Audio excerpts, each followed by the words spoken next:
Use your powers for evil, Your evil is mine.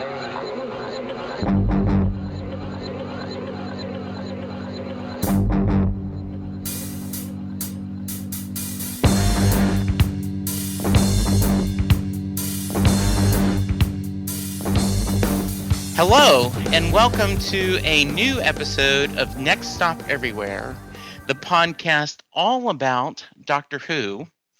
And we may talk a little Farscape today, because one, it's always a good time to talk Farscape, and two, joining Charles and I today is Nicola. First off, I'll say hi to Charles. How you doing? Hi, Jesse. How are you? I am great. Well, how lovely to see you here. Yes, it is. And we are only 40 days away from new Doctor Who, according to Google. And joining us today is Nicola. Nicola is a longtime online friend. I'm going to let her talk about herself, but we met when I was doing my first pass through the Farscape universe, and she was going through, what count was this, Nicola? Have you lost count?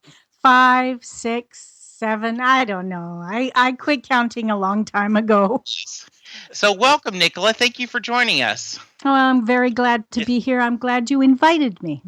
Yeah, this is great. So why don't you tell us, our audience, a little bit about you, and then tell us your Doctor Who background. Okay. Well, my name is Nicola Wood. I live in Canada, in Alberta, in the Great White North. Winter is a good time for catching up on all kinds of TV shows. I'm a huge Farscape fan, as Jesse has mentioned, and Doctor Who. My father was in the army, and when he was Canadian Army, and when he was stationed in Egypt with the peacekeeping force, whole family, my mother's English, whole family moved back to England for whole family. My sister, myself, and my mom moved back to England, and we were there for a little over a year. Doctor Who was going through its first incarnation, and I was extremely young. I was barely alive. Yes. Extremely young. But I was one of those kids hiding not behind the closet or behind the couch. I was hiding in the closet, peeking through the crack of the door of the closet when the Daleks came out. So Nice. I'm a long time Doctor Who fan. I can When respect we moved that. back to Canada, I lost track until my 20s. And we were in university. I was in university. And it was a big deal. On our floor, we would watch Doctor Who. So I caught up then with the 4th Doctor and then the 5th Doctor. I missed the 6th Doctor, but I've gotten caught up pretty much everybody else since then. Good. Very nice. Sounds Wow. great. So you're an old school fan like myself. Well, I'm not going to say I'm in-depth old school fan because when we moved back to Canada, we missed all the reruns. And it was only the 4th Doctor that I hooked up again. And even then, the first pass through, we didn't catch the reruns of those. So I know quite a bit because I love to read about these things, but I don't know word for word like I do with Farscape. Sorry, Jesse. That's okay. Hopefully we can help change that. Yes. So, Nicola, who would be your doctor and why? Can we divide it between the old and the new? Absolutely. We All can right. make whatever rules. My favorite doctor was Peter Davidson in the old. And Well chosen. I appreciate Charles now just has gotten... You're my new best friend. Yes, indeed. Oh, am I? Okay. Peter Davidson. Why? Because I think I liked how English he was. He was interesting. And the celery. I mean, nobody can wear celery like he can. And in the new doctors, I hate choosing because there's something about every single new doctor that is the best. Yeah. But I'm going to say my favorite Doctor, and I will explain why, is Christopher Eccleston, because he took the character after 18 years of nothing. Mm-hmm. He took the character and he gave it enough energy and enough life and enough depth that we're still here 10 years later, looking forward to new Doctor Who. So, yeah, I think Peter Eccleston, for that reason alone, forget about his amazing acting chops, forget about how well written his character, his Doctor was. He's the reason we're still here talking about it. So, yeah. You know, much like the second Doctor, you know, had that heavy lifting of convincing us that, you know, it's the same character. You know, he had that. And luckily, I think he had Russell T Davies, who loved the show and loved the character. But you're right, he had a lot of heavy lifting to do. And I'm bringing this up a lot because I do think the more you watch the Doctor and you go through the different versions and the different actors playing it, the more you appreciate the nuances, yet how they are the same character. I mean, you can see a little bit of every Doctor in the performances of the other guys. And so, yeah, well done. Don't you agree, Charles? I totally agree. Eccleston, like you said, and like Nicola said, he did have a lot of heavy lifting. I mean, the last time we had seen the Doctor was in 1996 with Paul McGann. So, you know, 9 years later, you know, we get the show back at last, officially, as opposed to just a little TV movie. And, you know, and Eccleston brought so much to like a completely brand new take on the Doctor. I mean, the Doctor was like a regular guy almost because of Eccleston not having a very posh accent like a lot of his predecessors.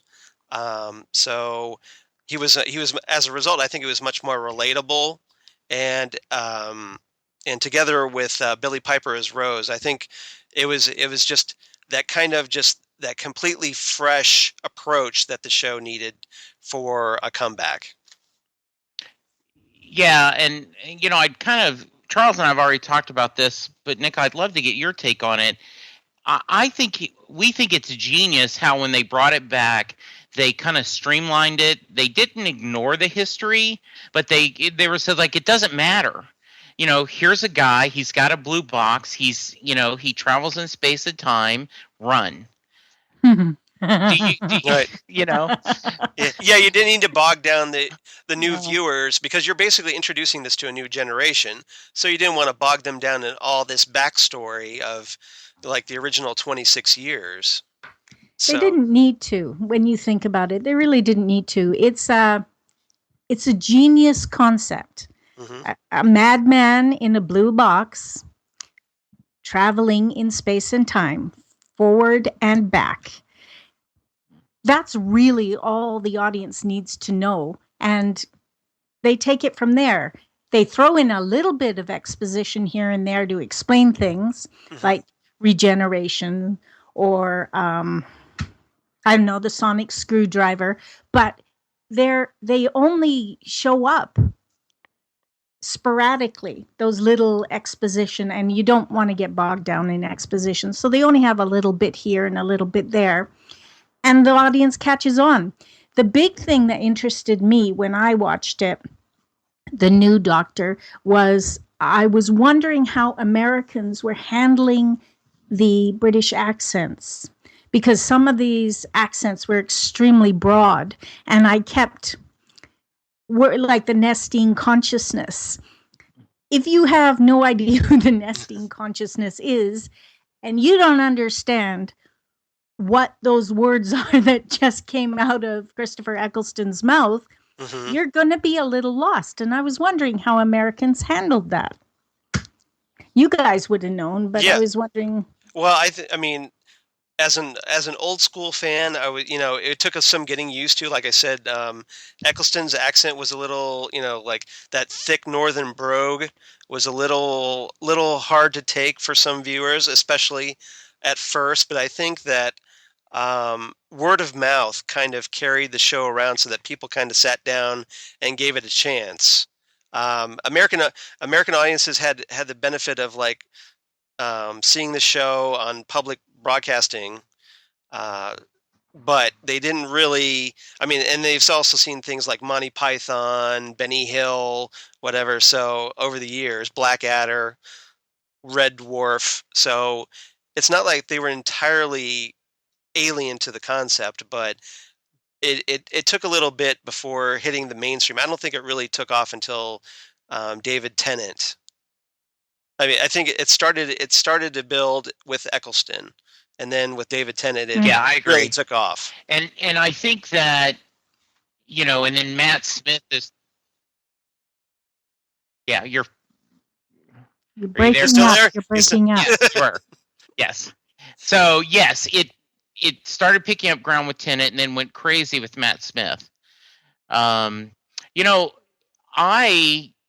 being from, traveling around a lot. My dad was in the Army, so I spent time in Kentucky and Louisiana and Texas, and a year in Germany, living on military bases.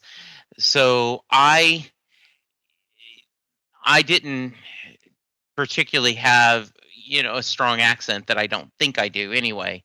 But to me, I don't have a good enough ear that it all sounds British to me. Like, I didn't catch the joke when he says lots of planets have a north. I didn't get that he was making kind of a joke about his accent. It just sounded British to me, and it's just, and I realized that's like saying the color blue. That's a really wide palette. And if I had a word I didn't understand, like I struggled a little bit with tea, going, okay, tea, well, that can mean a meal as well. Like, you're going to get fish and chips for tea? That doesn't make any sense. And then, so I, thank goodness for the internet, right? Wikipedia, Google is your friend. Hello, Google, And okay. I'm sure they're listening. Yes. Tea can be slang for a meal. So, okay, that makes a little more sense now. So, but you also, I think, I love that the show has enough faith in you that you're going to get the context of what they're saying, and let's just move forward. Yep, exactly. Yeah. So if you hang in there, it will become clear. Absolutely. Why this? By the way, we are talking The Empty Child and the Doctor Dances. And I'm going to have Charles in a minute give us a few points about that, because I know he has it, because that's how long we've been doing this podcast together. One or two notes. Yes. Subjects. Why did you pick this one, Nicola? Because along with the Doctor and Vincent, or Vincent and the Doctor, these two episodes are my all-time favorite. They are. And they're what I used to convince other people to watch Doctor Who. And I was at a housewarming party, and we were all supposed to bring a sci-fi show that we wanted to watch. Nice. And I brought the Doctor Dances, or The Empty Child and the Doctor Dances. And one of the people there, women there, said, "Oh, I don't want to watch Doctor Who. It's the creepiest thing. It's a horrible show." And I went, "Well, how much have you seen?" Because admittedly, especially these episodes, they are creepy. There is definitely there's a creepy aspect. Yep. There is. And that's kind of funny. She couldn't identify which show she had seen. So I just made this, we had to sort of stand up there and say why we should watch our own show. And there's some really good ones that they were offering. And I said, well, the Doctor Who, because it's awesome and wonderful. And I got to show The Empty Child and the Doctor Dances. And this poor woman, we'd gotten to the part where Are you my mummy? And she went, oh, this is it. Oh, this is it. I can't sit and watch this. I can't. And she stood in the doorway. And this is a grown woman. This is not a child. Stood in the doorway saying, if it gets too bad, I'm leaving. I'm sorry. I'm just going to go. But she stuck through the whole thing. And I did every now and then, like changing discs, I would say to her, don't worry. This is the best episode. You're going to love it. It is the best one. It's a great story. It is. It is a great story. You probably should have just made room for her behind the couch because Yes, so that she exactly. was watched from behind the couch. But, Yeah. or behind the sofa. Yeah. Yeah, that's really funny that she's saying, it's a creepy show, and I would just thought you were going to say, oh no, it's not creepy at all, which is just a total lie about this. I had to think when she said it's a creepy show, it's a horrible show. I was in my head going, no, you're misunderstanding that. I thought, oh no, wait a minute. Yeah, exactly. This one is.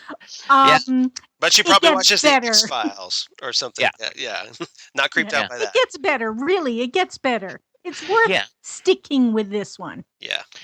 So I'll give my quick thoughts, and then we'll turn to Charles, and he'll give us a little background on it. For those of you who've listened regularly know my background on the Doctor, but just in case it doesn't, I had never watched the classic Who, had never watched any of the Doctor, and on a Firefly podcast, someone made a comment about Captain Jack, and I asked about my friend Ken. I said, hey, I think I want to know more about Captain Jack and Torchwood, and he said, really? He said, well, I can give you the Torchwood episodes. And so he handed me the discs, and I watched them, and I went back to him and I said, I really like Captain Jack. He is a great character. Can you lend me the Doctor episodes he's in? And Ken said, it's just easier to give you just the episode. Let me lend you my copy of the Doctor Who episodes. So I started watching, and so quickly became fascinated with the show, and quickly, and the more I've gone, and especially this past year with Charles and I doing a podcast about it, I have become obsessed with the Doctor. But I've never rewatched this episodes. I've gone through, I went through them in one time, and rewatching this, I'm going, this is so good. Mm-hmm. I mean, this isn't just an okay episode. This is an amazing two-parter. So, Charles, your quick thoughts, and you want to give us a little background on it? Yeah. The Empty Child, the Doctor Dances. This is the first ever Doctor Who script from a certain gentleman by the name of Stephen Moffat. Maybe you've heard of him. That's Moffat. So you can, in case you hear something about him, maybe in the future. This is the 9th and 10th. These are the 9th and 10th episodes from Series 1 in 2005. So yeah, it's hard to believe that these episodes are now 10 years old already. So now even, new fans are starting to feel a little age creeping up on them as it happens to everybody. But, absolutely. These episodes were directed by James Hawes, who also directed The Christmas Invasion, David Tennant's first episode, along with School Reunion, which was great for the return of Sarah Jane Smith and K9. So, by the way, a decent director, which worked really well with Moffat's script.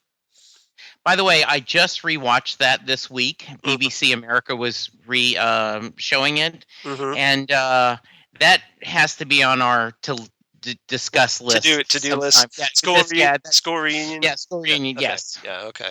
That's definitely one we need to cover. Totally agree. Yes. This was the first script by Moffat, and it showed us the true potential of the new series. I think it was such a welcome return to kind of a classic Doctor Who, a little bit of horror, a little bit of it's okay to scare people once again. Yeah. So I just love that. This was a dark and creepy episode, but then it also had a nice little heartwarming tale mixed in, especially at the end. It has a very upbeat ending, and then we also get the introduction of Captain Jack Harkness, who has gone on to become like one of the classic Doctor Who and Torchwood, of course, characters. Yeah, and in fact, I think it's interesting, and I've loved this because wrapped into this creepy kind of spooky horror thing is such clever dialogue. So Nicola, and I'm going to start with you, then I'll go Charles, then me. So this is Stephen Moffat's first episode. Do we see his genius from the start? Absolutely. Okay. No, there's no question. Okay. Absolutely. Yeah. This was the first. I knew Russell T Davies was writing this, and I was really enjoying a lot of the stuff he was coming up with. And then I watched the Empty Child and the Doctor Dances, and I had to go online and find out who wrote them because I don't pay attention enough during the credits for that to register. And Stephen Moffat's name stuck in my head, so every time from that point on, his episodes or hearing what kind of influence he had on the show, I kept going, oh good, more of that. So yeah, and there was obvious so much love from Stephen Moffat for I was going to say the character, but more than that, for the whole show. It was so clear right from the beginning. And this particular episode, for me, had so much heart. It was like the Doctor went from this tortured, anguished man who is covering it all up and doing a lot of running from spot to spot. And then this one where, my favorite line, which are we allowed to talk about that yet? Yes, go ahead. That's fine. My favorite line, which is of no surprise to anybody, is this time everybody lives. Everybody lives, Rose. And this time, watching it, I watched it again this morning. Tears in my eyes one more time.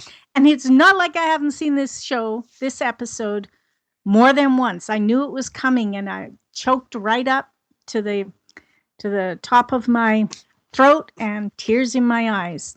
So it was the heart. And it was, for me, this episode is kind of the pivot around from a really good show to a great show. Yeah, Eccleston really sold that scene, didn't he? Yeah, oh yeah. It was so powerful in that scene. And it was, his face is so changeable because you go from him being flippant and silly and throwing around bananas, which by the way were hilarious. Yes. And into being frightening. And this is deadly serious. What's happening now? This is deadly serious. And it's like it's just a switch. It's instant. And then you go from this one where he's pretty much begging the nanogenes to figure it out. Come on, you clever little creatures, figure it out. And then the joy in his face. This time, everybody lives. Yeah, go ahead, Charles, and then we'll talk about that. Yeah, I do that every time, don't I, Jesse?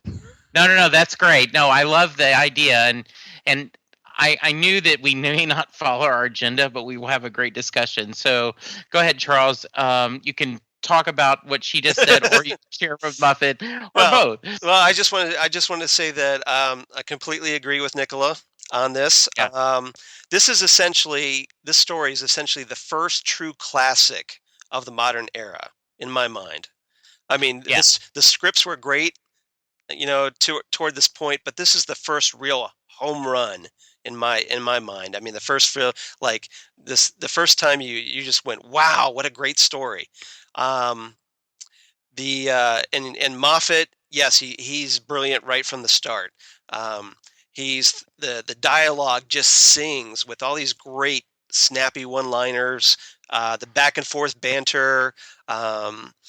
You've got, and especially when you're given a character like Captain Jack Harkness, who can just deliver a line. I mean, even though he's a little bit, like a little bit cheesy, just a tiny bit, but in a good way. I don't mean that critically. I mean that in a really good way, because I'm a huge Captain Jack Harkness fan. And Moffat throws out like as a writer, like he already from the start throws out like his little tricks. Like he loves misdirection. He loves to like say, okay, have characters talking, and you get focused on one thing, and then all of a sudden he will completely direct you to like a typewriter that's typing by itself, or or a tape player that's playing, even though the spool has run out.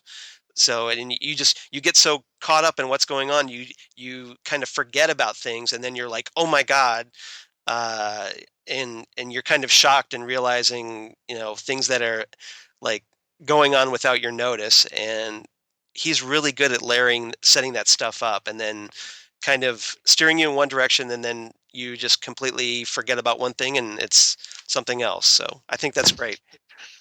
And I think it's just so amazing. And like I said, as I'm sitting there taking notes, I just was like, there's just one snappy dialogue after another, but it isn't, it's serving the story, and it's moving along, and it gives you a great balance of the creepiness and the story. And you're right. I've really enjoyed Eccleston in The Leftovers. But I think this episode shows his range, and Nicola, you're very correct too, that when you've lived that long and you've seen that much death, and Tenet and Capaldi especially make the tough choices, where you're already gone. Like I just rewatched the Mummy on the Orient Express, right? And he's like, you're already gone. I can't save you, but maybe. And to have the joy in his face and his dancing, and I know we're going to talk about dancing and what that stands for in another way, but you go from this creepiness and darkness to that sweet ending and the joy.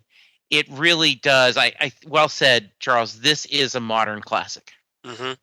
Yeah. I think that it's just that he, the Ninth Doctor as a whole, he starts off so kind of traumatized. I think he's kind of going through PTSD almost. Of the events of the Time War, and he's in a very dark place. So then, in this story, where he gets to a point where he thinks he can, like, hey, I can actually save everybody. Nobody has to die.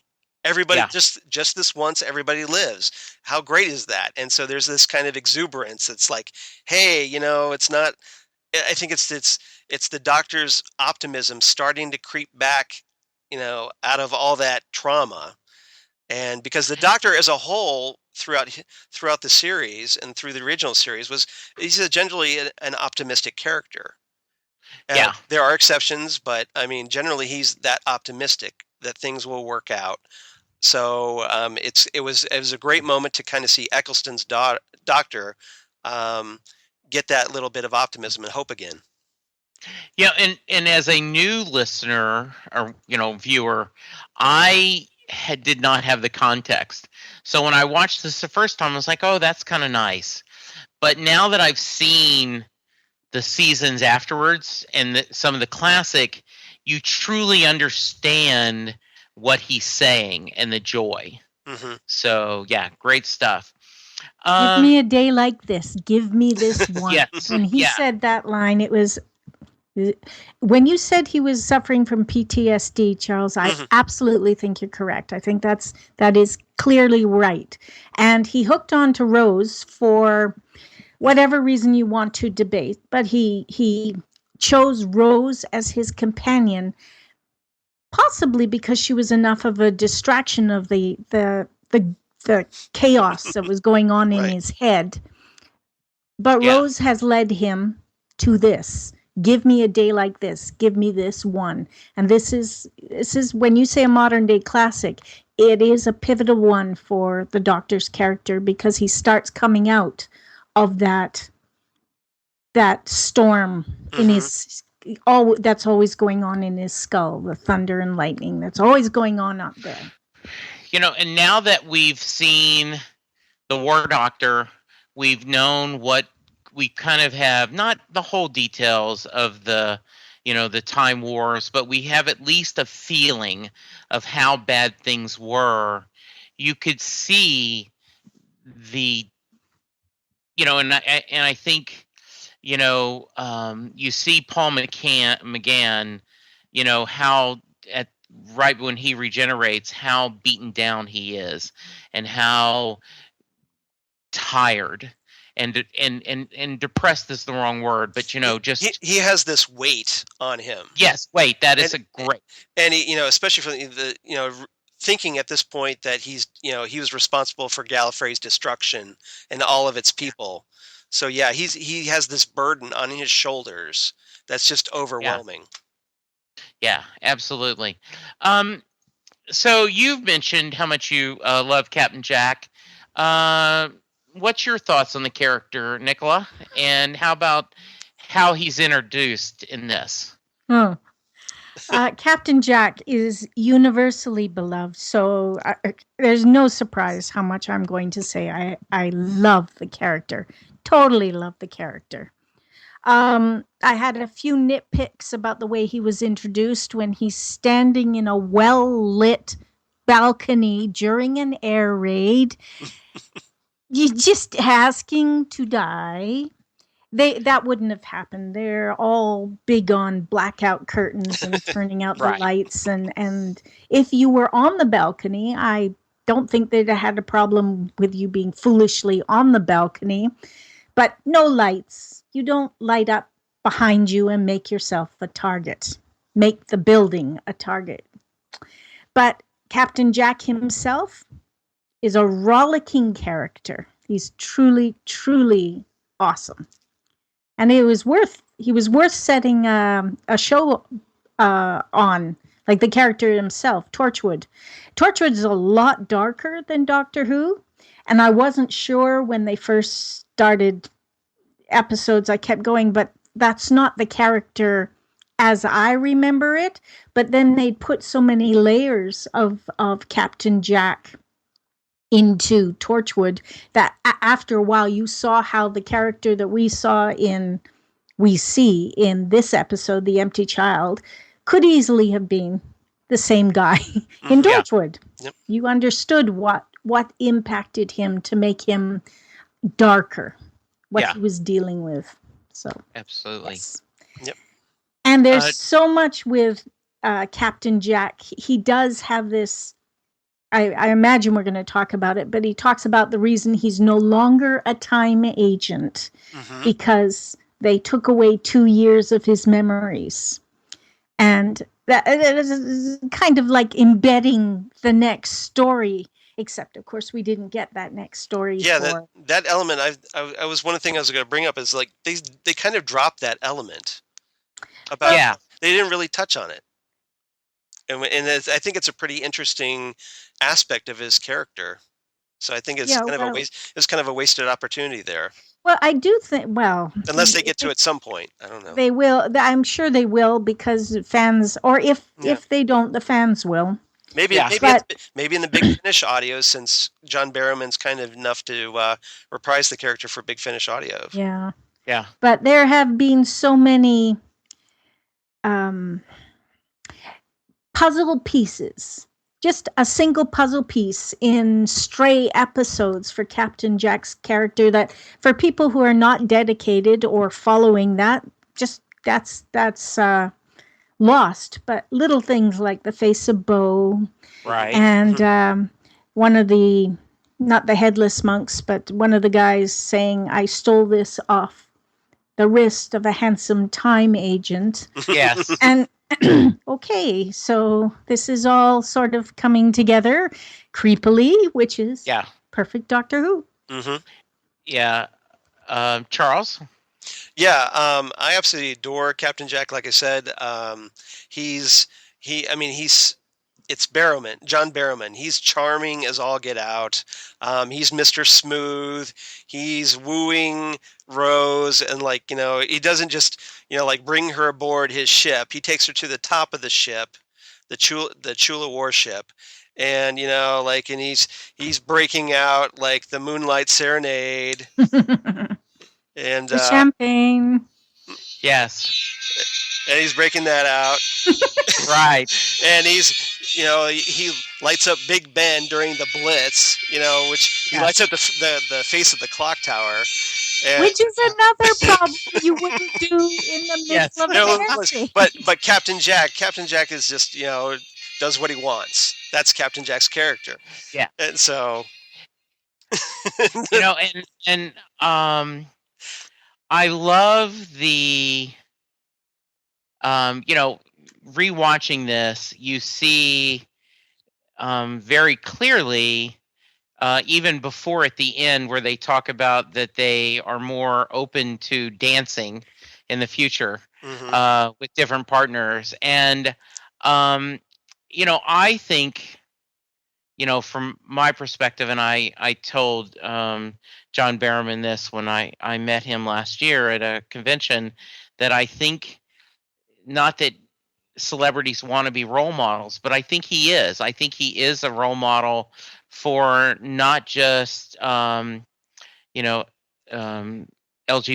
people, but I think everyone of this inclusion and being understanding and caring and tolerant. I mean, we, Nicola and I go back, Charles a little younger than us, but the whole IDIC, right? And with Star Trek, right? Where, infinite diversity and infinite combinations. And I just think this is a great addition. And he doesn't preach. He's fun. Yeah. And he's an adventurer. And when he's talking about why do you look at a screwdriver and go, wow, that should be more sonic, that's just funny and a darn good point. Yep. And he is a groundbreaking character. As an omnisexual, how many omnisexuals do you see on television, even in science fiction series? How many? So very few. There's Captain John. Right. Torchwood. Yeah. Right. But again, that was after this. So yeah, he was. Right. He kind of he set this. He set the standard almost.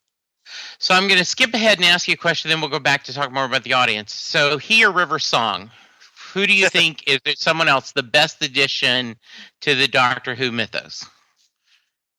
Are you asking me to choose? And that's a perfectly acceptable answer. Is it's a tie. I just because I will tell you the truth. I don't know if I could choose, except that Alex Kingston is a little more attractive to me than John Barrowman is, just by a little. You just need a few hyper vodkas. It'll be exactly fine. Four of them. Yeah, I think it's amazing that such different but strong characters were added by this same writer. So maybe we can't choose, but I wanted at least you guys to talk about maybe the similarities, difference. What do you think? Well, I'm going to say that both characters brought, enormous amount of strength, but they brought different stuff. Mm-hmm. And I can't honestly say that it was, that stuff was valuable. So I wouldn't cut either. I wouldn't be able to choose between either. And I think probably you're right. That it's a tie because what they brought to the show, very different, but it was equally powerful. Okay. And Charles, how about you? It is a tough call, although I think Russell T Davies had more of a hand in Captain Jack as a character Okay. than Stephen Moffat did. Moffat introduced him, but Okay. essentially he's Russell T Davies' character. Interesting. Because, like, with the setting up Torchwood, which Moffat didn't really have anything to do with. Okay. And also with like Captain Jack's return in like the Utopia, the Sound of Drums. That so I see even though I think I think overall I think Captain Jack's kind of the better character, but slightly. I mean, it's pretty close. Like, it's a tough call. So like, I respect anybody who, picks one or the other. Sure. But I see Captain Jack as more of a Russell T Davies character. Very interesting. River Song, go ahead. No, I can't disagree with you. Now that you bring it up that way, I mean, especially when you think of Torchwood, yeah, that's a good point. And then with River, River is essentially, I mean, I hate to use the term Mary Sue sometimes, but she's kind of a Mary Sue character for Stephen Moffat. She's often, and this isn't really like a harsh criticism. This is just more of an observation that, sometimes, like, she's smarter than the Doctor. The TARDIS works better for her than the Doctor. So at times, I think Moffat wants to show her off at the expense of the Doctor. Okay. So, that's kind of where my personal hesitation lies, because it's the show's Doctor Who, not River Song. So I kind of feel, even though they're kind of partners, I think, it's kind of fun to take the Doctor down now and again. Yeah. I kind of feel that Moffat sometimes gets a little carried away with River. So I think, if you're kind of taking those two into comparison, I would go with Amy Pond as Moffat's best character.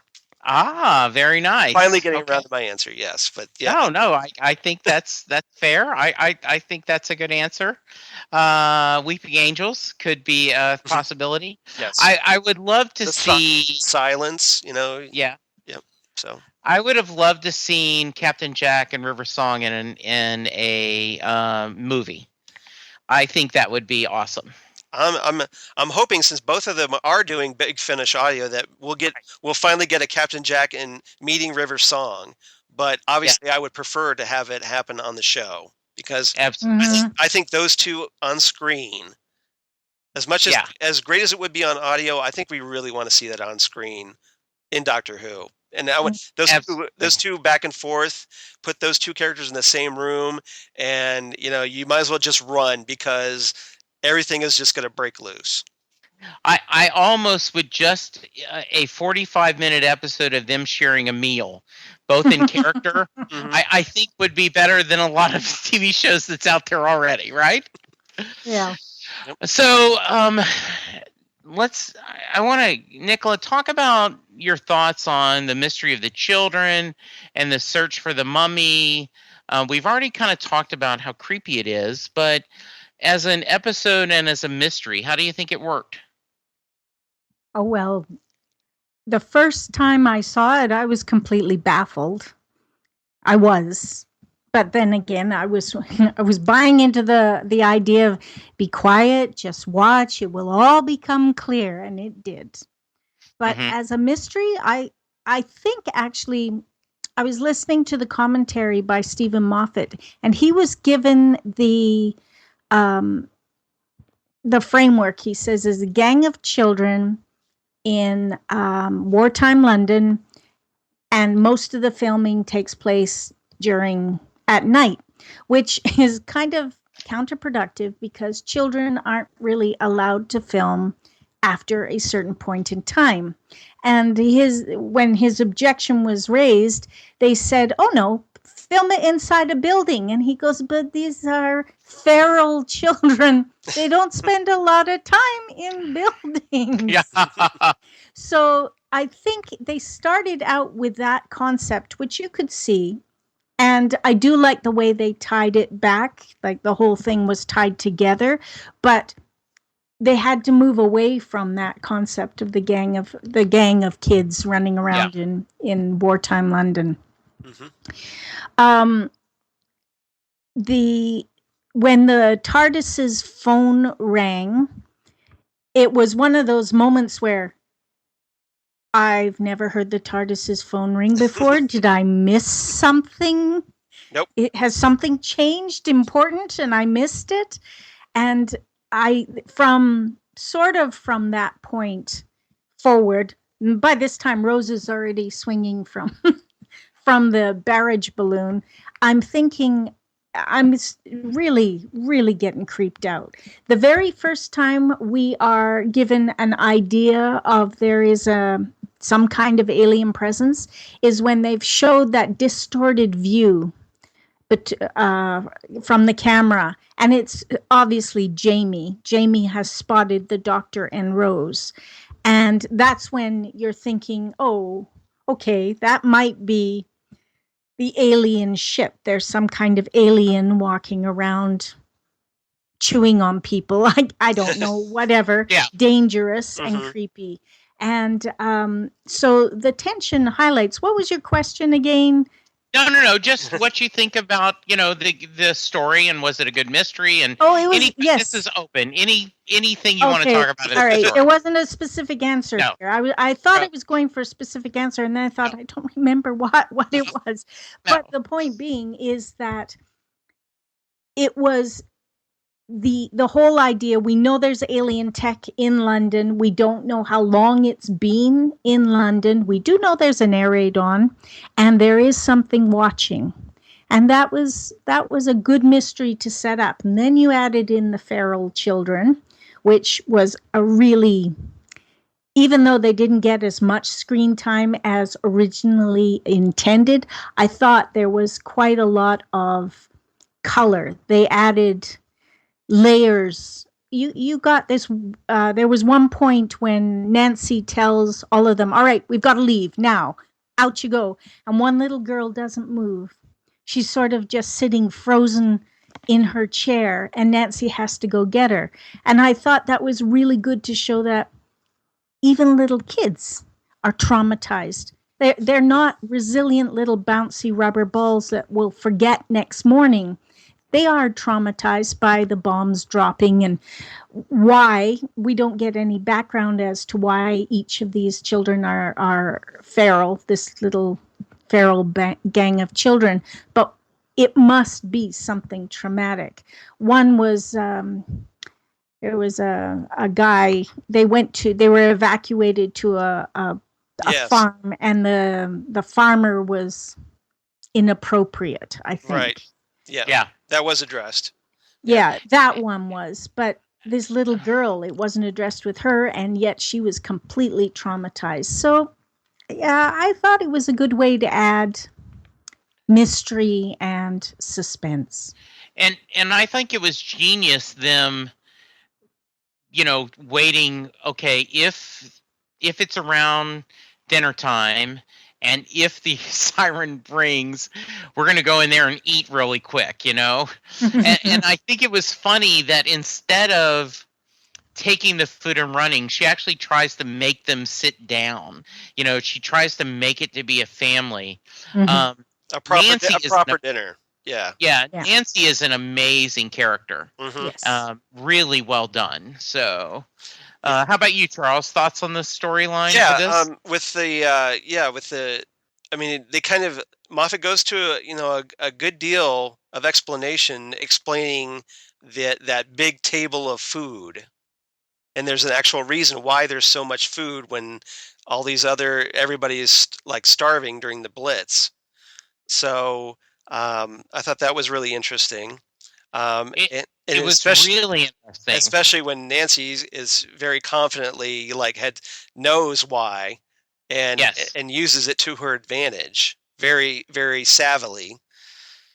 And but as far as the mystery goes, there's a lot of disparate elements here. You've got the creepy child in the gas mask. You've got the Nancy with the kids, and then you've got the business with the Doctor and that metal cylinder that were introduced at the beginning.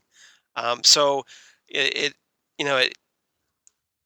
there there's like a lot of story elements in play, and then it's only in that second episode where the Doctor dances where things kindly, like rather neatly tie together, and you realize how connected everything really was. And it's a tribute to Moffat's writing that it comes together so well. Yeah, I really thought that was very cool. I did love when he's the sweat of my brow, this food on the sweat of my brow, and she calls him out on. Yes. Everyone thinks your wife's fooling around with the butcher, but I know it's you. Mm-hmm. Now let's look at the sweat. I just love that. I guess cheekiness is the wrong word, but I love that how strong she is. And again, you wouldn't have seen something like that during the classic series at all. No, that was really nice. Do you like historical episodes more than one set on other planets, or do you like how they mix it up? Do you have a preference on either one? I like the historical episodes, but that does not mean that there aren't some future episodes that I didn't really enjoy. I'm okay. I like the historical ones better, often because I know a little bit about the era, and it's kind of, not always, but it's kind of cool to see what the Doctor's doing in a time where I know a little bit. Pompeii comes to example, which brings me to Captain Jack Harkness mentioning, but you gotta set your alarm for Volcano Day. Mm-hmm. Yes. I just thought there was so much embedded in this episode. Little things that they may or may not address in the future, and they have kind of already addressed that little one. Mm-hmm. And apparently they're going to be... what's the right word? They're going to be messing with that one again.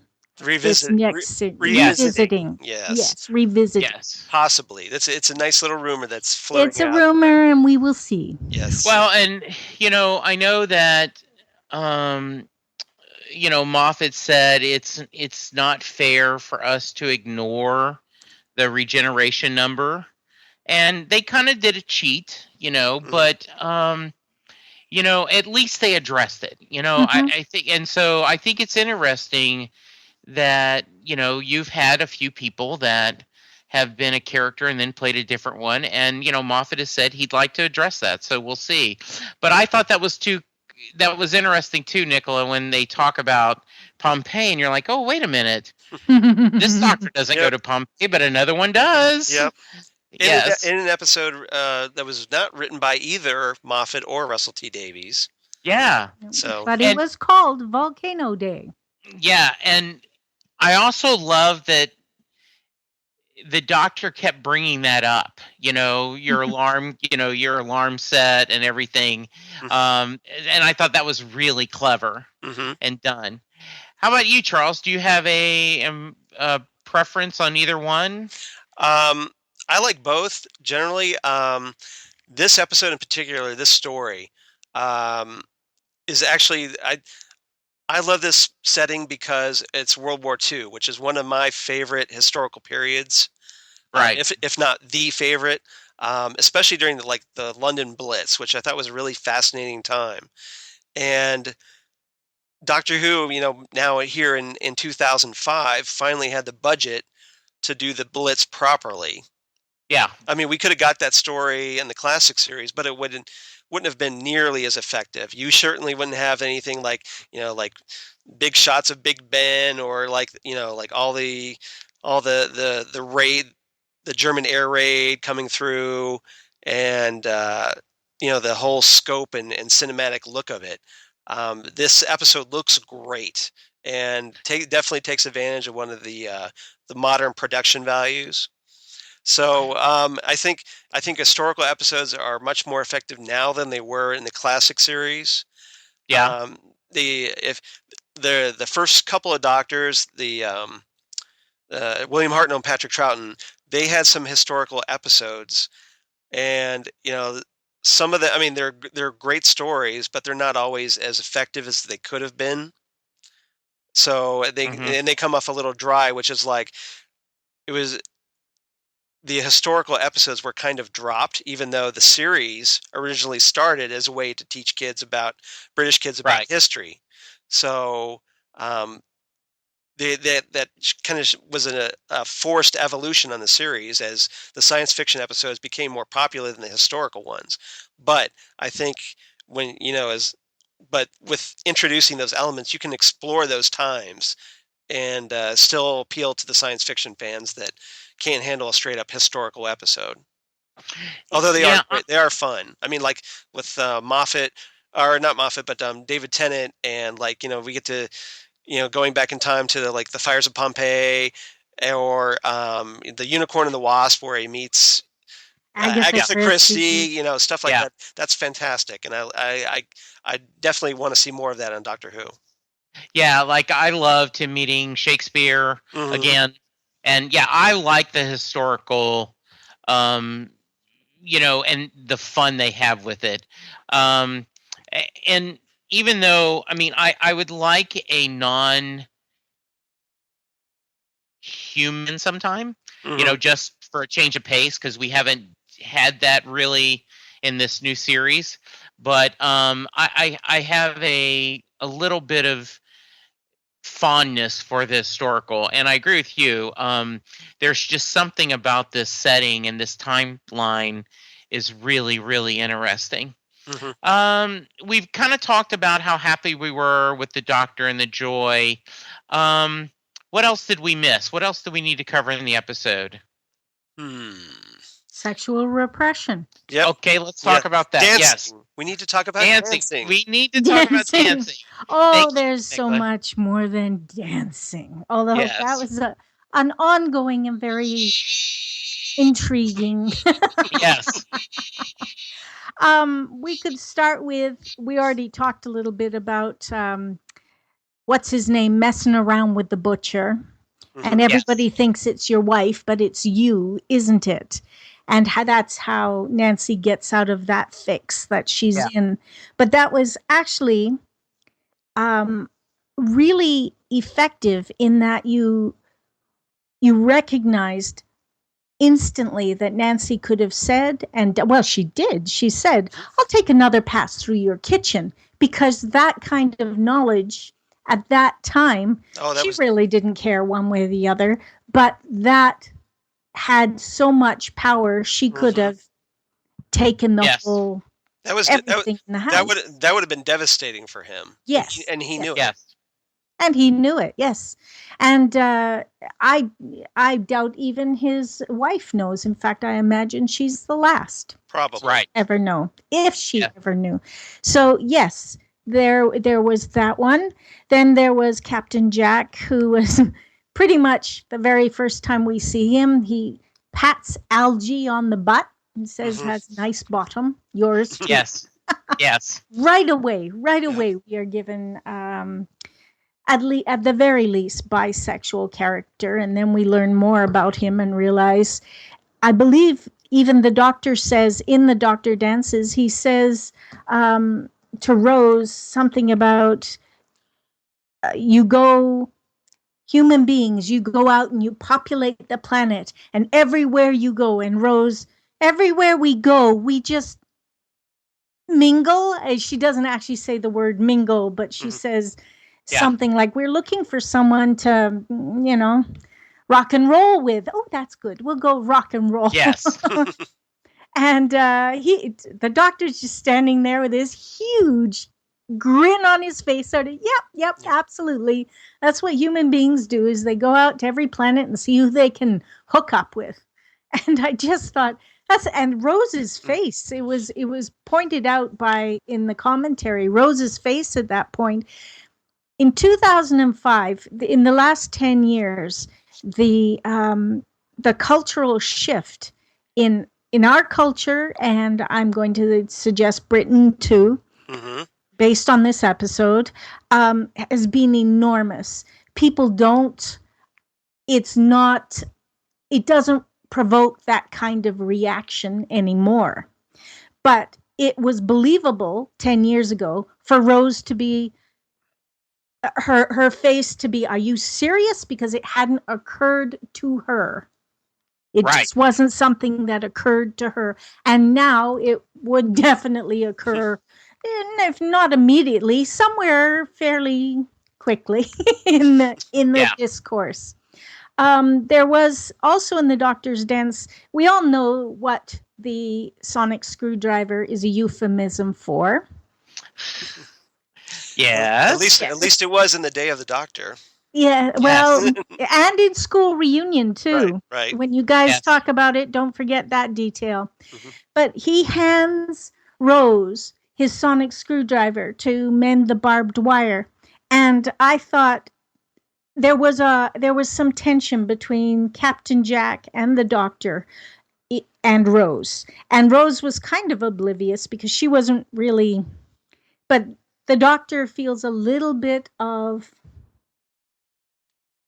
Rose is my companion. Yes. And He's a little possessive. he's a little possessive, and he hands her his sonic screwdriver. Now, I remember, or maybe I just missed it, is that in the first series, the Doctor never had any real romances. He didn't. That wasn't his thing. He is 900 years old, or at least he is by this point, and it would be a little bit like having a relationship with a child. But Right. This is the episode where we begin to see the Doctor not just dancing, but recognizing the need to dance. Yes. That he's Gallifreyan, but that doesn't mean he is dead. Mm-hmm. He has a heart and a soul, and he's like the rest of humanity, which he is not human, but he is like humans in that he does need the physical affection. And I was really impressed with this episode for that reason. And of course, the whole thing about dancing. And he can't dance to Moonlight Serenade, but he sure can to In the Mood. Yes. It was hilarious. It was just the choice of music, I guess. Yeah. Well, think about the title, though. I'm Yep. in the mood. Right. Yes. So, yeah, there's a lot of sexual repression in that. And the whole business about the Doctor, well, a banana. I can't remember. I think it was a... There it goes. Yeah. So There was a movie out there where the banana was constantly being switched for a weapon. And of course, they're playing off that in this episode. And he steals or does a sleight of hand with Jack's weapon. And Jack pulls out his banana and tries to defend them. And no, I've got your weapon. Ha ha, I've got your weapon. Yes. and Jack is stunned that someone was able to pull that on him. Yes. Yes. Because here he is, the big con man, and the Doctor pulled a fast one on him. Mm-hmm. Yeah. The whole business with the banana, and then the whole Comparing which one is more sonic? Right. Yes. Who looks at a screwdriver and thinks, oh, this could be more sonic? But Stephen Moffat has said, and I'm sure you guys have seen this meme, where he's talking about the Doctor, and he says they didn't give the Doctor a weapon. They gave him a screwdriver to fix things. Right. And they didn't give him a spaceship. They gave him a TARDIS, a police call box from which to call for help. And they didn't give him, he wasn't an alien. The only difference is he has two hearts. And there will never come a time when humanity will not need a hero like the Doctor. And when you add all that up, and it's very, very British. He doesn't have a weapon. He has a screwdriver. He's there to fix things. Yeah. Yeah, I love that quote, by the way. Yeah. I've read that before, and I thought that was a brilliant statement by Moffat. Yeah, brilliant summation, exactly. Yeah. Yeah. It's really interesting too that, especially you bring that up, but that's, I think, this tension and, this kind of unspoken love triangle Mhm. Love the shirt, and him calling him Mr. Spock, and the whole discussion about, well, don't you get tired of being called the Doctor? Don't you have a name? And he's like, I'm working, I'm doing okay with it Yeah, after 900 years. I'm good. Yeah. Yeah. I'm- That is real.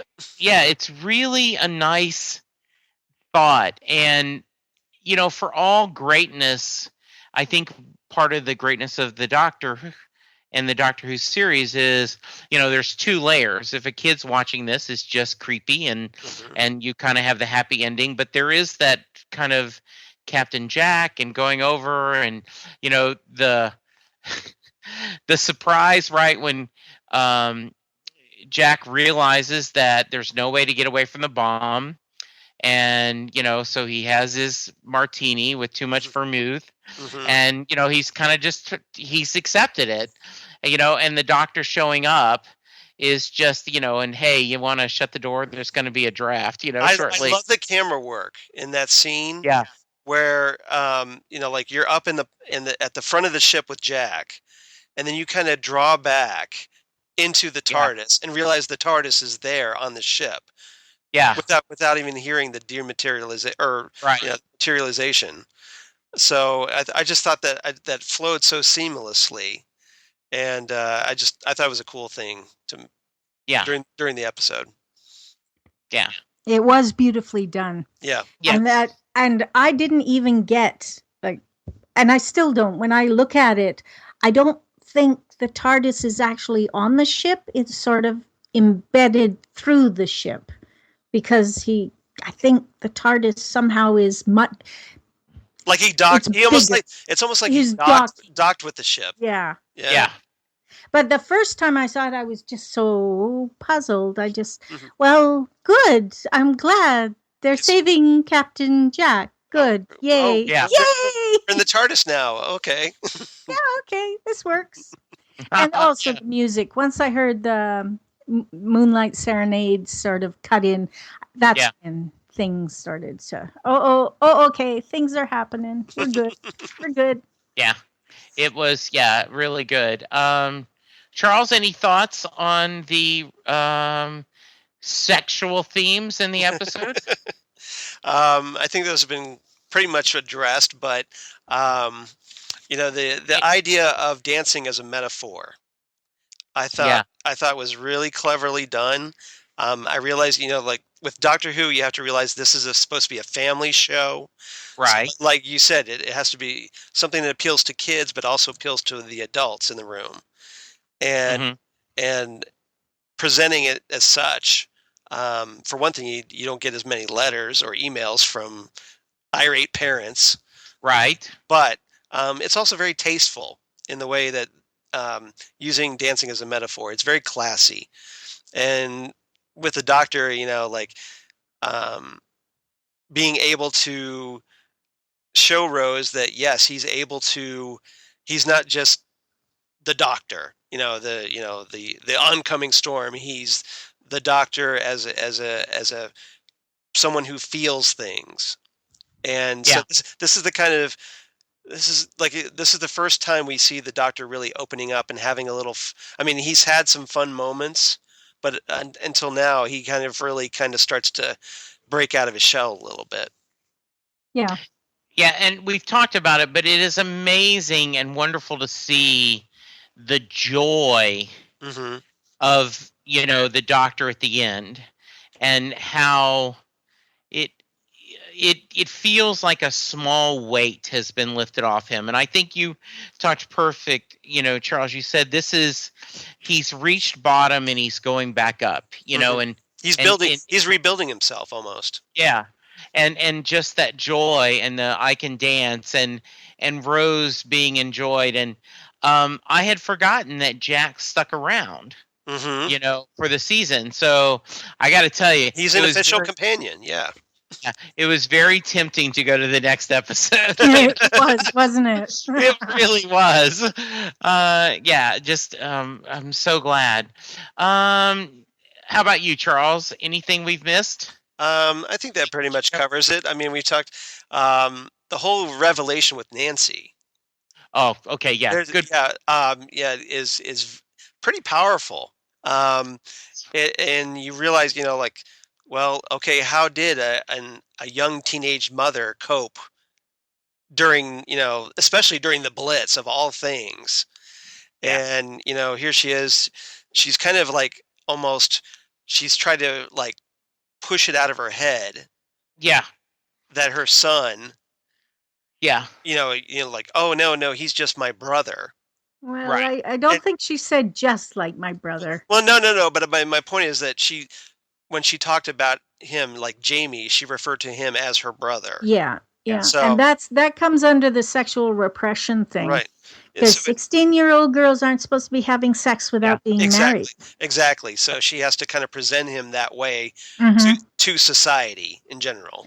Yeah. And And that's the other historical aspect that I really like that they present. They did such a good job with this episode Yeah. because with just a couple of words here and there, you saw the plight of a teenage mother in London, and it would Right. have been the same here in Canada or in the States. yes, All over the world, an unmarried teenage mother pregnant. This would have been very bad. And not my family, but I do know of families who did present a brand new baby as being, this is my sister, Right. not my daughter. And mom and dad saying, this is our new baby, a late in Right. life baby. And it did happen. So, Yeah. yeah. And if you had the support of your family, that's not great, but that is how people manage to get through it. Yeah. But if you didn't have the support of your family, as apparently Nancy did not, or her family was somehow Yeah. eliminated. Yeah. Yeah. They may have been killed during the Blitz. We Yeah. don't know. We don't know. Yeah. You have to live a lie, essentially. That's it. You have to live a lie. And that takes its toll on you. Yeah, because I think despite society changes, even in modern day, a teenage, unwed mother is difficult and a little bit of stigma. But in the 40s, you can absolutely, and I love how, it's Chekhov's mummy, right? They set this up early, and the doctor once again is clever, figures it out, Mhm. and not only does he solve the mystery, but it's the answer to the fixing it. Right. As It's you the know, It's the fix. solution. The solution. Yeah. And it's the line, mother knows best. Yes. That was so Yeah. much, such a shift from the patriarchal father knows best. Yeah, and one of the lines that was a candidate for mine is, there isn't a little boy born who wouldn't tear the world apart to save his mummy, and Yeah. this little boy can. Right. And especially when you watch it the first time, you aren't sure what's going on. You don't get, I did not see this answer happening. And to see that reunion where she embraces him, even though she knows the way things are going, right, she's going to become infected. I think she was pretty sure she was going to get blown up, but Yeah. keep going. Yeah, but she just did not want her child to be alone. Mhm. And it's such a powerful, and the paternal love, it's just amazing, right? Yeah. She goes through Nancy goes through most of the story, not wanting to do anything to do with Jamie. Right. Running away. She's running away from him. The only reason that he keeps looking for her. Yeah. But she's just like, you don't want to touch him, you don't want to be near him, just ignore him. Like when the doctor hears the phone ringing outside the TARDIS, she says, "Oh, you don't want to pick that up." Yeah. So, and then only at the end where she realizes that she has to, and the doctor, I think, kind of figures it out about halfway through, but he can't really get get it out of her. Can't get her to admit. Right. So he finally gets her to the point where she has to admit it and go, yeah, I'm your mummy, Yeah. And at that point, I think it's kind of a like character development for Nancy, because she was, like she had a hard time she kept trying to push him away through most of the story, and then comes to accept him and say, yes, I'm your mummy. I'm going to take care of you, and embraces him. Mm-hmm. Yeah. Sorry, I'm so sorry. Right, and feels guilty over it. Right, exactly. Yeah. There's about 3 things that came to mind while you were talking. First of all, the very first time we hear the words is fairly early in the first episode, The Empty Child. Mummy, are you my mummy? Which actually I've had friends do to me out of nowhere, and it still creeps me out. Yes, so, I can see that. This is, we are given the solution very early on in the first episode, and it only becomes miraculous. I don't know, 2 minutes of the second episode. Yeah. And the other thing, there's some character development for the doctor. When Jamie, with the empty child, is reaching through the letter thing, and you get to see the scar on the back of his hand, which was very effective for tying in all the other people. When you suddenly see they've got a scar on the back of their hand, oh, we know where this is going, Right. But that was where Nancy's standing in the hallway saying, "Don't let him in. You don't want to touch him," and it's not easy. The doctor says it's not easy being the only child left out in the cold, And Nancy says, "I suppose you'd know." And the doctor, "I do, actually, yes." Right. And it was a smooth, quick moment. It went by, but the empty child at that moment was the doctor. Mm-hmm. Yes, empty inside, and he was sympathetic. He could identify with the empty. Yeah, well, he's the last of the Time Lords. He's the empty child left out in the cold. Absolutely. I did not put that together until this time watching it.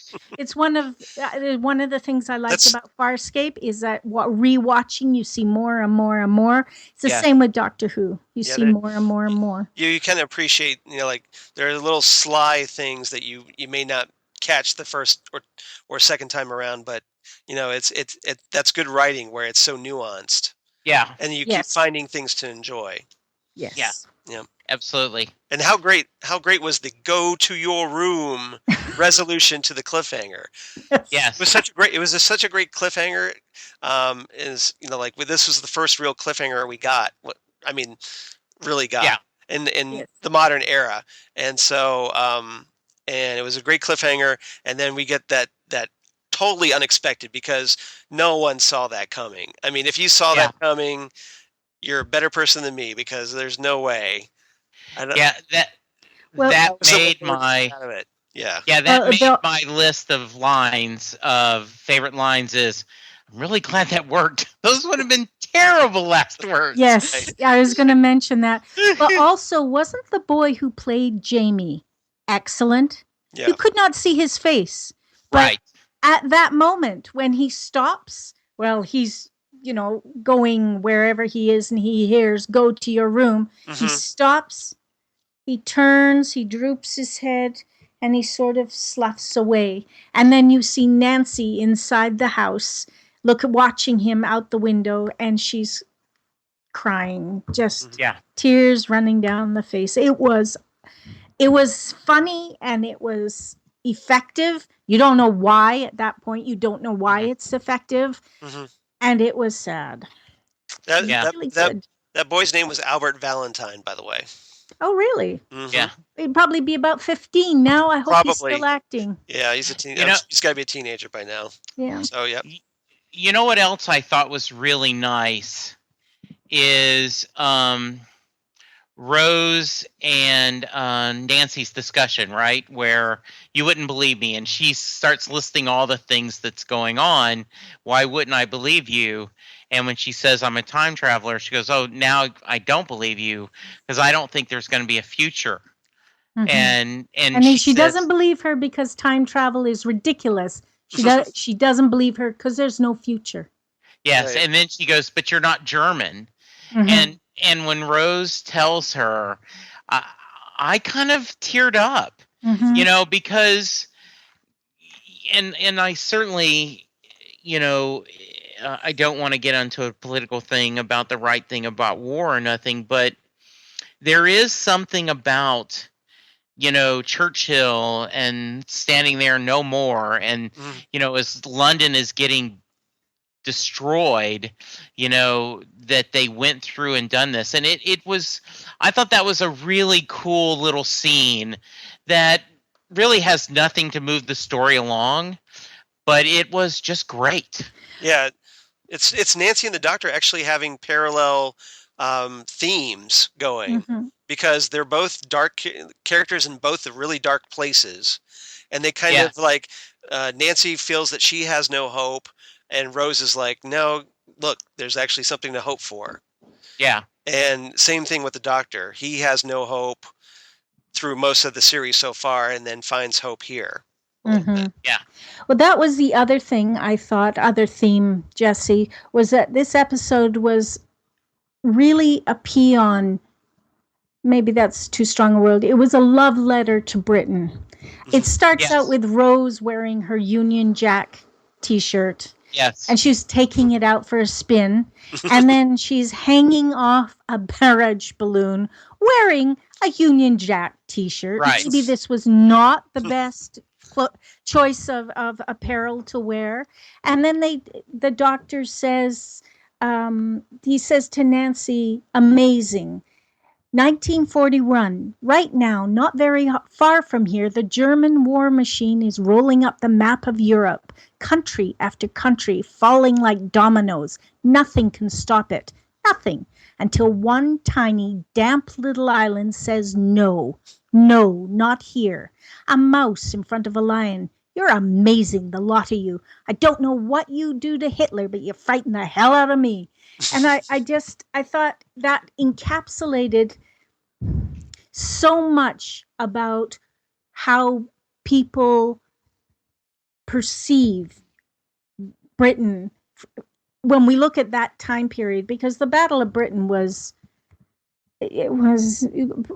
amazing. My mom told me that she was a teenager in Britain, in England at the time, during the Battle of Britain, and they were picnicking way out. I would say by Stonehenge, but that's a detail that I may have put in my head. And she and her mother and her three sisters, and they angled her themselves so that their mother's back was to the dogfight going up in the sky, and they watched it. They watched the dogfight. They didn't say anything to each other, because if they'd mentioned it to their mother, she'd have gotten very upset.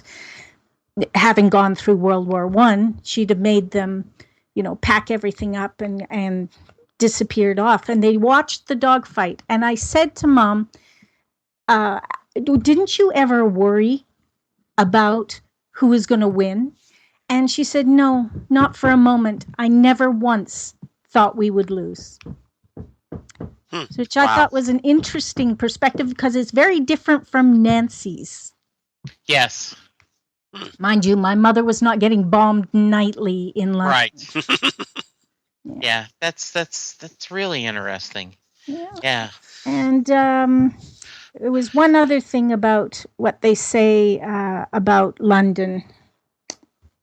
That one, and oh yes, I love it. After Jamie and everybody gets reset, which is a good word for what happens. Their little miracle happens. Rebooted. Rebooted. The Doctor says, Dr. Constantine, who never left his patients. They have this whole little thing. And then, right, you lot lots to do. Beat the Germans, save the world, don't forget the welfare state. And and then you see Dr. Constantine, who's just turning away, turn back for a moment and looks at the doctor and like, oh yes, I'll get on that right away. Yeah, I love the lady who comes back and says, I have my leg back, because the doctor set the expectation that, just tell him, you're a very good doctor. And the guy's like, well, there is a war on. Could you have just miscounted? Right. It was that's a great. funny line. Yes. The problem with the funny lines is you start laughing, you miss the next line. Yes. Another one was, when Captain Jack says she's hanging from a barrage balloon. You're going to steal my line, aren't you? Okay. You dirty. I never stood a chance. It's just so great. Why? Yeah. Yes. I'm going to get my other line in before you guys steal mine. Yes, go ahead. You guys are giving off so many good lines. Yeah. So my line of the episode. Yes. My other line of the episode, I should say, was Captain Jack, or I'm sorry, the doctor going like, and I'm looking for a blonde and a Union Jack. A specific one, mind you. I didn't just wake up this morning with a craving. Such a good line. That was one of mine. I also love the just one day, maybe, I'm going to meet somebody who gets the whole don't wander off thing. And doesn't he tell Rose that you set new records for Jeopardy friendly? That that is funny. That is funny. It is absolutely friendly. So, Nicola, how would you rate this episode on a scale 1 to 10? I have one more thing to say. Oh, okay, please. And it's just a detail. It's just a detail. This is... But you know that the hospital is called Albion Hospital. Mm-hmm. Okay. And it pops up. Apparently, I checked this out, it pops up in more than one episode and even sometimes in the Big Finish productions. Oh, nice. So, yes, but it moves around. It's not always in the same place. This time it's next to a railway yard. But Albion is the oldest known name of the island of Great Britain. And it means white. And obviously White Cliffs of Dover. Okay. Or the world above, and I don't get the world above part, but it means white, and it's the oldest known name of Great Britain. So I thought there was so much. This episode is such a love letter to Great Britain. It really is, but it also in such a way that, as an American or a Canadian or anyone from another, it is a universal. Mm-hmm. I think all of us at times have said, can I just get a break? Can I have a good day? I've had a lot of rough things. I need a good day. I need a win. I need something good to happen. And it's kind of cool to see that the doctor has that same feeling. Yeah. Multiplied by 900. Yes.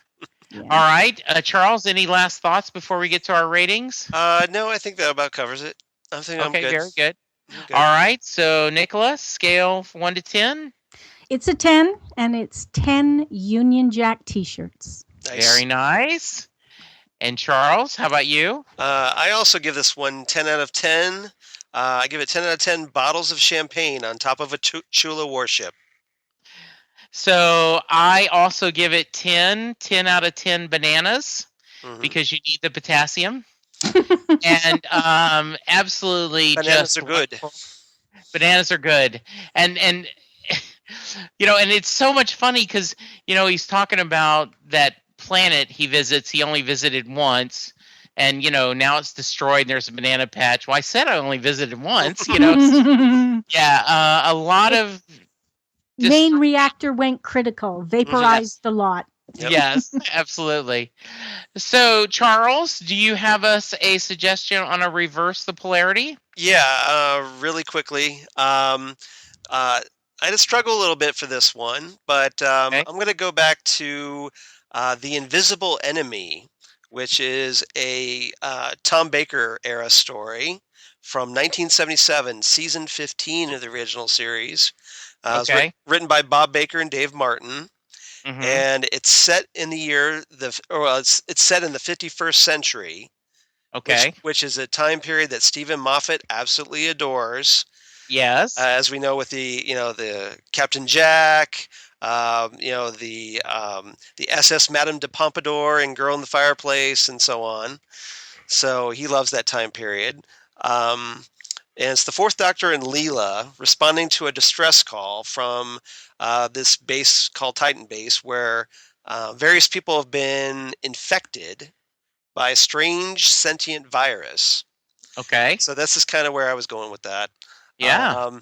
Known as the Swarm, and it's also this episode this story is important because this is the first appearance, the first appearance, and the Doctor's introduced to K9.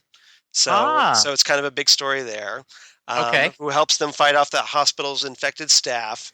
So they're kind of like dealing with this hospital that's got infected people.